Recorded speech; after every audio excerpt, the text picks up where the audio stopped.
కృపయే నాకు తోడయ్యా. ఓ మెస్సయ్యా నీ ప్రేమే నాకు చాలయ్యా. ఓ యేసయ్యా నీ కృపయే నాకు తోడయ్యా. ఓ మెస్సయ్యా నీ దీవెనా నాకు చాలయ్యా. నీ దీవెనా నాకు చాలయ్యా. ఓ కరుణామయా, ఓ కరుణామయా, ఓ కరుణామయా, ఓ కరుణామయా నీ ప్రేమే నాకు చాలయ్యా. ఓ యేసయ్యా నీ కృపయే నాకు తోడయ్యా. ఓ మెస్సయ్యా.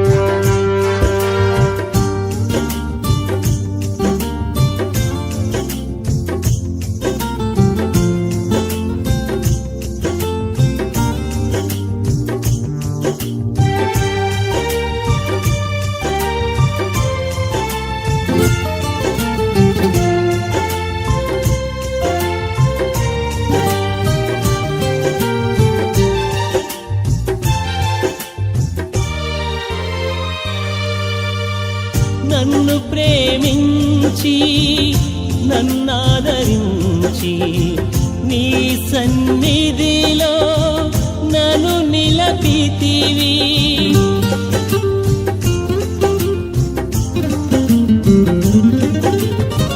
నన్ను ప్రేమించి నన్నాదరించి నీ సన్నిధిలో నన్ను నిలపితివి. నీ దీవెనా నాకు చాలయ్యా. నీ దీవెనా నాకు చాలయ్యా. ఓ కరుణామయా, ఓ కరుణామయా, ఓ కరుణామయా, ఓ కరుణామయా నీ ప్రేమే నాకు చాలయ్యా. ఓ యేసయ్యా నీ కృపయే నాకు తోడయ్యా. ఓ మెస్సయ్యా. దేవుని నామానికి స్తోత్రములు, స్తుతి కలుగును గాక. ఈ సమయంలో దేవుని యొక్క వాక్యంలోనికి మనము వెళ్దాం. దేవుని మాటలను ధ్యానం చేసుకుందాం. చూడండి, ఆరాధన అనేది 7 పాయింట్లుగా మనం చూద్దాం. ఆరాధన యొక్క అంశము, ఆరాధన 7 పాయింట్లుగా మనం చూద్దాం. మొట్టమొదటి పాయింట్గా మనం చూసినట్లయితే ఆదికాండము 22వ అధ్యాయము 13వ వచనంలో మనం చూస్తాం. ఆదికాండము 22వ అధ్యాయము 13వ వచనంలో చూసినట్లయితే అప్పుడు అబ్రహాము కనులెత్తి చూడగా పొదలో కొమ్ములు తగులుకొని ఉన్న ఒక పొట్టేలు వెనుక తట్టున కనబడెను. అబ్రహాము వెళ్లి, హల్లెలూయా, దేవుని నామానికి స్తోత్రములు, స్తుతి కలుగునుగాక. ఆమేన్. ఇక్కడ ఆరాధన 7 పాయింట్లు మనం చూసినట్లయితే దేవుడు ఏం చెప్తాడయ్యా అని అంటే అబ్రహాముకు ఆ యొక్క 2వ వచనములో చూసినట్లయితే అప్పుడు ఆయన నీకు ఒక్కడై ఉన్న నీ కుమారుణ్ణి అనగా నీవు ప్రేమించు ఇస్సాకును తీసుకొని మోరియా దేశమునకు వెళ్ళి అక్కడ నేను నీతో చెప్పబోవు పర్వతములలో ఒకదాని మీద దహన బలిగా అతని దహన బలిగా అతనిని అర్పించుమని దేవుడు అబ్రహాముతో చెబుతూ ఉన్నాడు.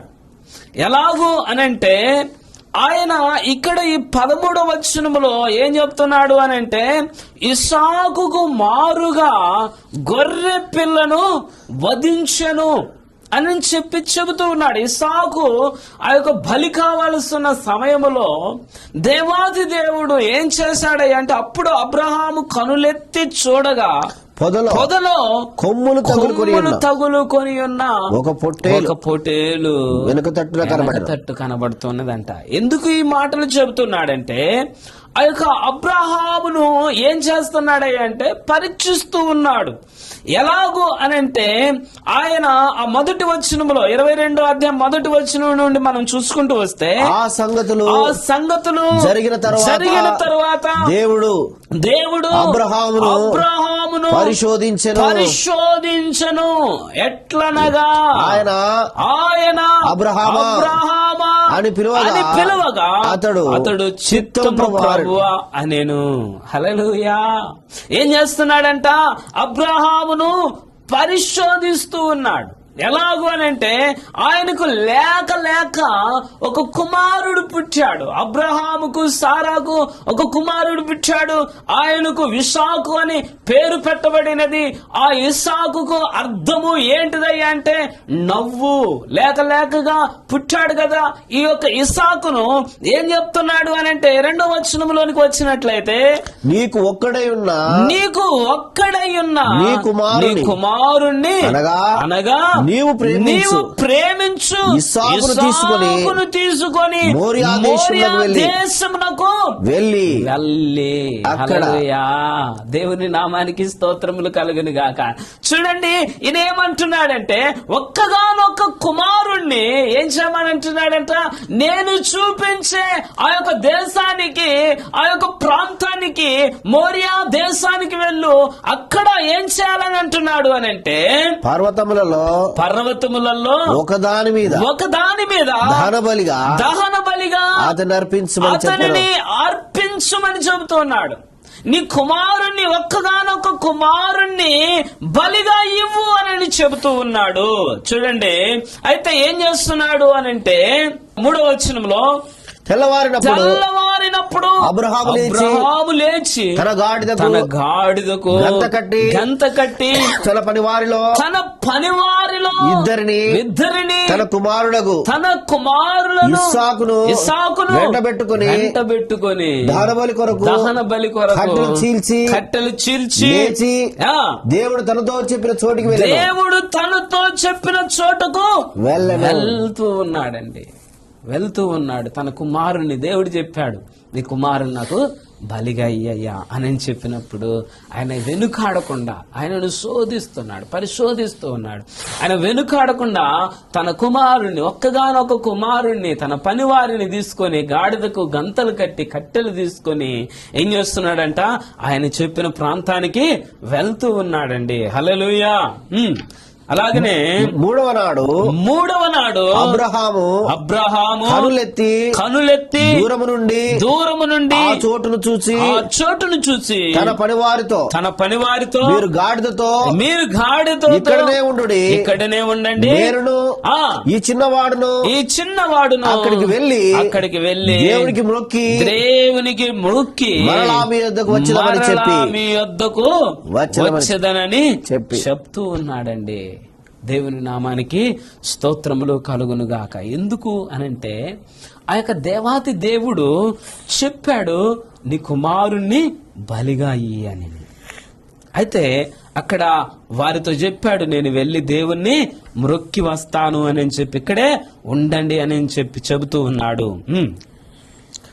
దహన బలికి కట్టెలు తీసుకొని తన కుమారుణ్ణి ఇస్సాకు మీద పెట్టి తన చేతితో నిప్పును కత్తిని పట్టుకొని పోగా వారిద్దరు కూడి వెళ్ళుచుండగా ఇస్సాకు తన తండ్రి అయిన అబ్రాహాముతో నా తండ్రి పిలిచెను.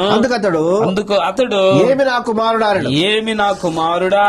అప్పుడు అతడు నిప్పును కట్టెలను ఉన్నవి గాని దహన బలికి గొర్రెపిల్ల ఏది అనగా అబ్రహాము నా కుమారుడా దేవుడే దహన బలికి గొర్రెపిల్లను చూసుకుంటాడు అని చెప్పాడంట. హల్లెలూయా. ఈ యొక్క అబ్రహాము ఏం చేశాడయ్యానంటే, ఆ కుమారుడు అడిగాడు, అయ్యా దహన బలికి గొర్రె పిల్ల ఏది, కట్టెలు నిప్పు ఉన్నది గాని దహన బలికి గొర్రె పిల్ల ఏదంటే దేవుడు చూసుకుంటాడు అని చెప్పి ఆయన తీసుకువెళ్లి, ఆయన చూపించిన ఆ యొక్క కొండ మీదకి తీసుకువెళ్లి కట్టెలు పేర్చి తన కుమారుని కట్టి ఏం చేశాడంట, కత్తి వెత్తినప్పుడు ఏం చేశాడంట చూడండి 12వ వచనములో, అప్పుడు ఆయన ఆ చిన్నవాని మీద చిన్నవాని మీద చెయ్యి వేయకము అతనిని ఏమీ చేయకము నీకు ఒక్కడై ఉన్నా నీ కుమారుణ్ణి వెనుతీయలేదు గనుక నీవు నీ దేవునికి భయపడువాడవని ఇందువలన నాకు కనబడుచున్నది అని చెబుతున్నాడంట. నీ కుమారుని వేయడానికి గాని నువ్వు వెనకాడలేదయ్యా. కత్తి వెత్తినప్పుడు అబ్రహామా ఆగు, నీ కుమారుని గాని నాకు ఇవ్వడానికి నీవు వెనుకాడలేదు అని చెప్పి చెబుతూ ఉన్నాడండి. అందుకనే అక్కడ అంటున్నాడు, ఏమని అంటున్నాడంటే, ఆరాధనలో గొర్రెపిల్ల, అత్యంతమైన కీలకమైన గొర్రెపిల్ల ఎవరయ్యా అంటే, ఏ మనిషి ద్వారా ఈ యొక్క మెప్పు రాకూడదు అని చెప్పి ఏం చెప్తున్నాడంటే, గొర్రెపిల్ల అయిన యేసు క్రీస్తు వారి ద్వారా మన పాపములకు ఆ యొక్క క్షమాపణ, రక్షణ, విడుదల, విమోచన దొరుకుతూ ఉన్నది. ఆరాధనలో యేసు క్రీస్తు వరకే కనబడాలి. యేసు మనలను ఆ యొక్క ఆయన ఎవరంట, యేసు ప్రభువే ఆ యొక్క గొర్రె పిల్లగా ఆయన వచ్చాడండి. హల్లెలూయా. ఏ ఒక్క వ్యక్తి దహన బలి కాకూడదు, వ్యక్తుల ద్వారా ఆ యొక్క మెప్పు రాకూడదు, గాని యేసు క్రీస్తు తగ్గించుకొని ఆ యొక్క గొర్రె పిల్లగా వచ్చాడు. ఏ మనుషులకు కనబడకుండా ఏ యొక్క మనిషి ఘనత రాకూడదు. అందుకు దేవునికి స్తోత్రము. హల్లెలూయా. ఏంటంట, ఏక వ్యక్తి వలన ఆ యొక్క దహన బలులు కాకూడదు, కానీ గొర్రె పిల్ల రక్తము చేత ఆయన అక్కడికి వచ్చాడు అని చెప్తూ ఉన్నాడు. చూడండి, 2వ పాయింట్ గా మనము ముందుకు వెళ్ళినట్లయితే మత్తయి సువార్త 20వ అధ్యాయం 28వ వచనములు అంటాడు, అలాగే మనుష్య కుమారుడు ఏంటంట, మనుష్య కుమారుడు పరిచారము చేయించుకున్నటకు రాలేదు గాని పరిచారము చేయుటకును అనేకులకు ప్రతిగా విమోచన క్రయధనముగా తన ప్రాణమునిచ్చుటకును ఏంటంట, విమోచన క్రయధనముగా తన ప్రాణముని ఇచ్చుటకు వచ్చెను అని చెబుతూ ఉన్నాడండి. దేవుని బిడ్డలారా, హల్లెలూయా. దేవుని నామానికి స్తోత్రములు కలుగును గాక. అందుకనే అనేకుల కొరకు తన ప్రాణాన్ని క్రయధనముగా పెట్టుటకు, క్రయధనము అనగా ఆ యొక్క కొనడము ఏంటంట, ఈ యొక్క విమోచన క్రయధనముగా తన ప్రాణాన్ని పెడుతూ ఉన్నాడండి. అనేకుల కొరకు తన ప్రాణాన్ని క్రయధనముగా పెట్టాడు. క్రయము అనగా కొనడము, విక్రయము అనగా అమ్మడము. ఏంటంట, అమ్మడము. దేవుని నామానికి స్తోత్రములు కలుగునుగాక. తన ప్రాణాన్ని ఏం చేశాడంట, క్రయధనముగా పెట్టాడు. అలాగే మనుష్య కుమారుడు పరిచయము చేయించుకొనుటకు రాలేదు గాని పరిచయము చేయుటకు అనేకులను ప్రతిగా విమోచన క్రయధనము తన ప్రాణమును విచ్చుటకు వచ్చెను. హల్లెలూయా. తన ప్రాణాన్ని ఇవ్వడానికి వచ్చాడు. ఆ యొక్క పరిచర్యం చేయించుకోవడానికి రాలేదు, కానీ చేయడానికి వచ్చాడు. తన ప్రాణాన్ని విచ్చాడు అని చెప్తున్నాడు. ఒకప్పుడు మనం పాపానికి లోకానికి సాతానుకు అమ్మబడిన వారము.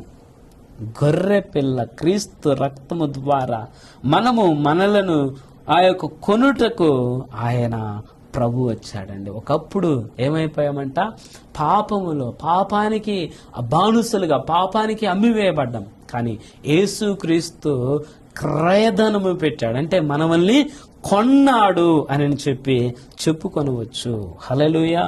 కొన్నిసార్లు కొన్ని సందర్భాలను బట్టి ప్రభును స్తుతించాలి, ప్రభుని ఆరాధించాలి. ఎందుకు అనంటే మనము పాపములో ఉండిపోయాం, పాపములో బ్రతికాం. అందుకనే ఆ పాపములో నుండి ఆయన మనల్ని క్రయధనం పెట్టి కొన్నాడు. గొర్రెపిల్ల రక్తం చేత ఆయన మనల్ని కొన్నాడండి. అందుకనే 3వ పాయింట్ గా మనం చూసినట్లయితే 1 యోహాను 4వ అధ్యాయము 10వ వచనంలోనికి వస్తే, 1 యోహాను 4వ అధ్యాయం 10వ వచనంలోనికి వస్తే, మనము దేవుని ప్రేమించితిమని కాదు తానే మనల్ని ప్రేమించి మన పాపములకు ప్రాయశ్చిత్తము అయ్యుండుటకు తన కుమారుణ్ణి పంపెను. ఇందులో ప్రేమ ఉన్నదండి. హల్లెలూయా. దేవుని నామానికి స్తోత్రములు కలుగును గాక. ఏమంటున్నాడట, మనము దేవుని ప్రేమించితమని కాదు గాని తానే మనలను ప్రేమించాడు. మన పాపముల కొరకు ప్రాయశ్చిత్తము ఏంటంట, ప్రాయశ్చిత్తమై ఉండుటకు తన కుమారుణ్ణి పంపించాడు. హల్లెలూయా. ఆయనే ప్రేమిస్తున్నాడు, తన కుమారుణ్ణి పంపిస్తూ ఉన్నాడు. ఆయన తానే మనలను ప్రేమించి తన కుమారుణ్ణి లోకానికి పంపించాడు. ఇందులో ప్రేమ ఉందండి. మన పట్ల దేవుని ప్రేమకు గుర్తుగా తన కుమారుణ్ణి క్రీస్తును శ్రమలకు అప్పగించాడు. ఆ యొక్క శ్రమలు పడ్డాడు, అనేక బాధలు పడ్డాడు, అనేక ఇబ్బందులు పడ్డాడు. దేవుని నామానికి స్తోత్రములు కలుగునుగాక. అందును బట్టి ప్రభువును స్తుతించాలి. ఏం చేయాలంట, అందును బట్టి ప్రభువుని స్తుతించాలి, అందును బట్టి ప్రభువుని ఆరాధించాలి, అందును బట్టి ప్రభువుని మహిమపరచాలి. ఎందుకయ్యా అనంటే ఆయన మన కొరకు ఏం చేశాడంట, కఠోరమైన బాధలు భరించాడు, సిలువ మరణానికి అప్పగించబడ్డాడు.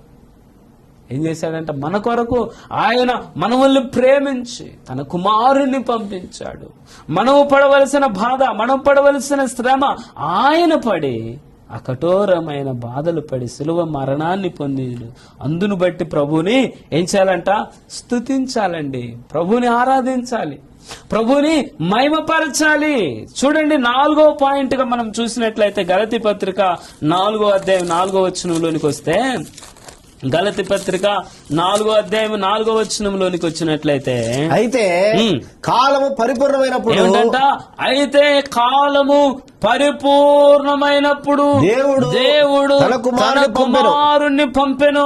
ఆయన స్త్రీ యందు పుట్టి మనము దత్తపుత్రులము కావాలనని ధర్మశాస్త్రమునకు లోబడిన వారమని విమోచించుటకై ధర్మశాస్త్రమునందు లోబడిన వాడాయను. హల్లెలూయా. దేవుని నామానికి స్తోత్రములు, స్తుతి కలుగును గాక. దేవుడు తన కాలము సంపూర్ణమైనప్పుడు తన కుమారుణ్ణి పంపెను, మనలను దత్తపుత్రులుగా కావాలనని. ఆయన ధర్మశాస్త్రానికి లోబడిన వాడుగా తన కుమారుని సిలువలో జార విడిచి మన కొరకు నూతనమైన మార్గాన్ని ఏర్పరచుటకు ఆ యొక్క చేశాడు. దేవుడు మన ఇబ్బందులను కుమారుని బట్టి ఆ యొక్క ప్రభుని ఏం చేయాలంట, స్తుతించాలండి. ప్రభుని ఏం చేయాలి, ఆ యొక్క ప్రభువుని మయంపరచాలి, ప్రభువును స్తుతించాలి. ఎందుకు అనంటే ఆయన కాలము పరిపూర్ణమైనప్పుడు తన కుమారుణ్ణి పంపించాడు. నీ కొరకు నా కొరకు తన కుమారుణ్ణి పంపించాడు. అందును బట్టి కుమారుని బట్టి స్తుతించాలి. దేవుడు మనకు ఇచ్చిన కుమారుని బట్టి ఏం చేయాలంట, స్తుతించాలి, ఆరాధించాలి. అందుకని అంటున్నాడు. 5వ పాయింట్ గా మనం చూసినట్లయితే రోమపత్రిక 8వ అధ్యాయము 4వ వచనంలోనికి వస్తే, రోమపత్రిక 8వ అధ్యాయము 4వ వచనంలోనికి మనం వచ్చినట్లయితే అక్కడ అంటాడు, శరీరమును అనుసరింపక ఆత్మను అనుసరించి నడుచుకొను మనయందు ధర్మశాస్త్ర సంబంధమైన నీతి నెరవేర్చబడవలెనని పరిహారము నిమిత్తము దేవుడు తన సొంత కుమారుణ్ణి పాప శరీరాకారముతో పంపి ఆయన శరీరమందు పాపమునకు శిక్ష విధించెను అని చెప్పి చెప్పబడుతూ ఉన్నాయండి. దేవుని నామానికి స్తోత్రములు కలుగునుగాక. పాప పరిహారార్థము నిమిత్తము తన కుమారుని క్రీస్తు రాక తప్పలేదండి. కుమారుడు రాకపోతే పాప పశ్చాత్తాపము జరగదండి. చాలా కష్టంగా ఉండే, రక్తము చిందించకుండా పాప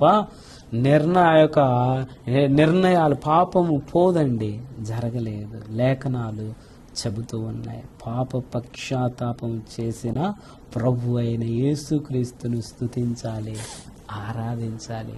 నీ పాపముల కొరకు, నా పాపముల కొరకు ఆయన రక్తాన్ని చిందించాడు. అందును బట్టి ప్రభువుని ఏం చేయాలంటే యేసుక్రీస్తుని స్తుతించాలి, ఆరాధించాలి.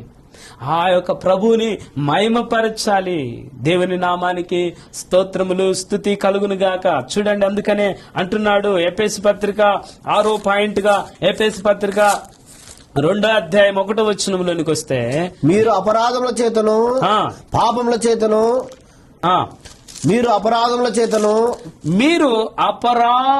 చేతను పాపముల చేతను మీరు చచ్చిన వారై ఉండగా ఆయన మిమ్మును క్రీస్తుతో కూడా బ్రతికించెను. హల్లెలూయా. ఏం చేశాడంట? ఏ యొక్క క్రీస్తుతో నుండి మిమ్మల్ని ఏం చేశాడంట? మీ అపరాధముల చేత పాపముల చేతను మీరు చచ్చిన వారై ఉండగా ఆయన మిమ్మును క్రీస్తుతో కూడా బ్రతికించాడండి. హల్లెలూయా. యేసు క్రీస్తు నందు పాపములు చేత, అనేకమైన బాధల చేత ఆయన ఏం చేశాడంట? బ్రతికించాడు. మిమ్ములను ఏం చేశాడు? బ్రతికించాడు. మీ యొక్క అపరాధముల చేత పాపముల చేత మిమ్మలను చచ్చిన వారై ఉండగా ఆయన మిమ్మును క్రీస్తుతో కూడా బ్రతికించను. మీరు వాటిని 2వ వచనంలో మీరు వాటిని చేయుచు వాయుమండల సంబంధమైన అధిపతిని అనగా అవిధేయులైన వారిని ఇప్పుడు ప్రేరేపించు శక్తికి హల్లెలూయా అధిపతిని అనుసరించి ఈ ప్రపంచ ధర్మము చొప్పున మునుపు నడుచుకుంటుని వారితో కలిసి మనమందరమును శరీరం యొక్కయు మనసు యొక్కయు కోరికలను నెరవేర్చుకొనొచ్చు మన శరీరాశను అనుసరించి మునుపు ప్రవర్తించుచు కడమ వారి వలనే స్వభావ సిద్ధముగా దైవోగ్రతకు పాత్రులై ఉంటిమి. హల్లెలూయా. ఆయనను దేవుడు కరుణా సంపన్నుడై ఉండి మనము మన అపరాధముల చేత చచ్చిన వారై ఉండినప్పుడు సైతము మన ఎడల చూపిన తన మహాప్రేమ చేత మనలను క్రీస్తుతో కూడా బ్రతికించెను. కృపచేత మీరు రక్షించబడి ఉన్నారు. దేవుని నామానికి స్తోత్రములు, స్తుతి కలుగును గాక. దేవుని నామములో చెబుతూ ఉన్నాడు, ఒకప్పుడు ఆత్మలో చచ్చిన వారై ఇప్పుడు క్రీస్తునందు బ్రతికి ఉన్నాము గనుక ప్రభు అయిన యేసు వారిని మనసారా స్తుతించి ఆరాధించాలి. ఏం చేయాలంట? ప్రభు అయిన యేసును ఆ యొక్క మనసారా స్తుతించి ఆరాధించాలి. ఎందుకయ్యానంటే ఒకప్పుడు ఆత్మలో చనిపోయిన వారము, కానీ యేసు ప్రభు ఏం చేశాడంట? మిమ్మల్ని బ్రతికించాడు, బాగు చేశాడు, లేవనెత్తాడు. హల్లెలూయా.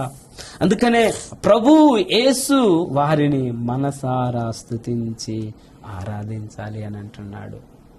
నీవు ఆరాధన చేసేటప్పుడు ప్రభువు ఆయన మన కొరకు ఆయన ప్రాణాన్ని పెట్టాడు గనుక, ఆయన మన కొరకు ఈ లోకానికి వచ్చాడు గనక నువ్వు ప్రభువునే స్తుతించాలి. వేరే ఎవ్వరిని స్తుతించడానికి లేదు, వేరే ఎవ్వరిని ఆరాధించడానికి లేదండి. ఆ యొక్క మహిమ ఆయనకే కలగాలి. అందుకనే చూడండి 7వ పాయింట్గా ఆదికాండము 8వ అధ్యాయము 20వ వచనంలోనికి వస్తే, 8వ అధ్యాయము ఆదికాండము 8వ అధ్యాయము 20వ వచనంలోనికి వస్తే, అప్పుడు నోవహు యెహోవాకు బలిపీఠము కట్టి పవిత్ర పశువులన్నిటిలోను పవిత్ర పక్షులన్నిటిలోను కొన్ని తీసుకొని ఆ బలిపీఠము మీద దహన బలి అర్పించెను. అప్పుడు యెహోవా ఇంపైన సువాసనను ఆగ్రహించి, ఇక మీదట నరులను బట్టి భూమిని మరలా శపించను. ఎందుకనగా నరుల హృదయాలోచన వారి బాల్యం నుండి చెడ్డది. హల్లెలూయా.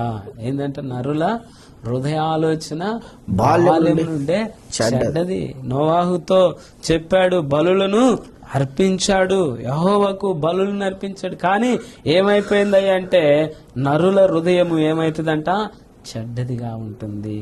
అందుకని ఆనాడు నోవాహు బలిలో పవిత్రమైన పక్షులను ఆ యొక్క అవసరమైనవి ఉండెను. నేడు హృదయాలలో బలి అర్పణలో ముందున్న హృదయములో పవిత్రతను కోరుకుంటున్నాడు. పవిత్రమైన ఆరాధన దేవునికి ఇష్టమైనది. ఏంటంట, పవిత్రమైన ఆరాధన దేవునికి ఇష్టమైనది, ఇంపైన సువాసన గలది. పవిత్రమైన ఆరాధన దేవుడు 100కు 100 మార్కులు వేస్తాడు. హల్లెలూయా. ఆత్మలో ఆరాధనలో ప్రభువు సన్నిధిలో ఆ యొక్క యోగ్యమైన రీతిలో ఉండాలి అని చెబుతూ, ఎలాంటి ఆరాధన అంటే పవిత్రమైన ఆరాధన చేసే వ్యక్తిగా ఉండాలి.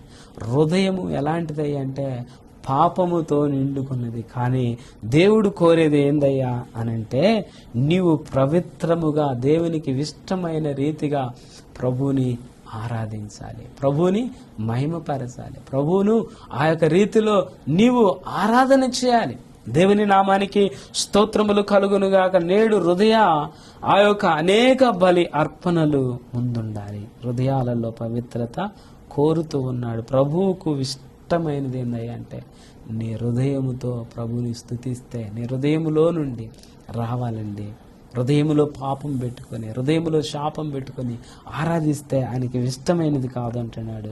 పవిత్రమైన ఆరాధన దేవునికి ఇష్టమైనది, ఇంపైన సువాసన కలిగినదిగా ఉన్నది. నీ సువాసన ఎక్కడి నుండి రావాలంటే నీ హృదయంలో నుండి రావాలి. హృదయంలో అనేకమైన పాపాలు పెట్టుకొని, అనేకమైన కోపాలు పెట్టుకొని, అనేకమైన శాపాలు పెట్టుకొని ప్రభుని ఆరాధిస్తే ప్రయోజనము లేదు, అది ఇంపైనది కాదు అని చెప్పి చెబుతూ ఉన్నాడండి. దేవుని బిడ్డలారా, ప్రభు ఈరోజు నీతో నాతో మాట్లాడుచున్నది ఏంటిదయ్యా అంటే నీ యొక్క ఆరాధన హృదయములో నుండి రావాలి. ఆ పాపాలన్నిటిని తొలగించుకొని ప్రభు తట్టు చూస్తూ నువ్వు ముందుకు వెళ్తే ప్రభు తప్పకుండా నిన్ను దీవిస్తాడు, ఆశీర్వాదిస్తాడు. ప్రభు ఉన్నతమైన స్థానంలో నిన్ను నిలబెడతాడు. చాలాసార్లు చాలా సందర్భాలలో మనం ఏదో లోపటన్నీ పెట్టుకొని ప్రభుని ఆరాధించినట్టు ఉంటాం, కానీ ప్రభువుకు భయంకరంగా ఆరాధన చేయమండి. అందుకనే నీ హృదయంలో నుండి అన్నీ తీసివేసుకొని ప్రభుని నీ హృదయంలోకి ఆహ్వానించుకో. ప్రభు తప్పకుండా నిన్ను దీవిస్తాడు. మాటలను దీవించి మన హృదయాలలో వినికిడి చేసి అనేకముగా మిమ్మల్ని బలపరిచి ముందుకు తీసుకువెళ్ళను గాక. ఆమేన్. God bless you.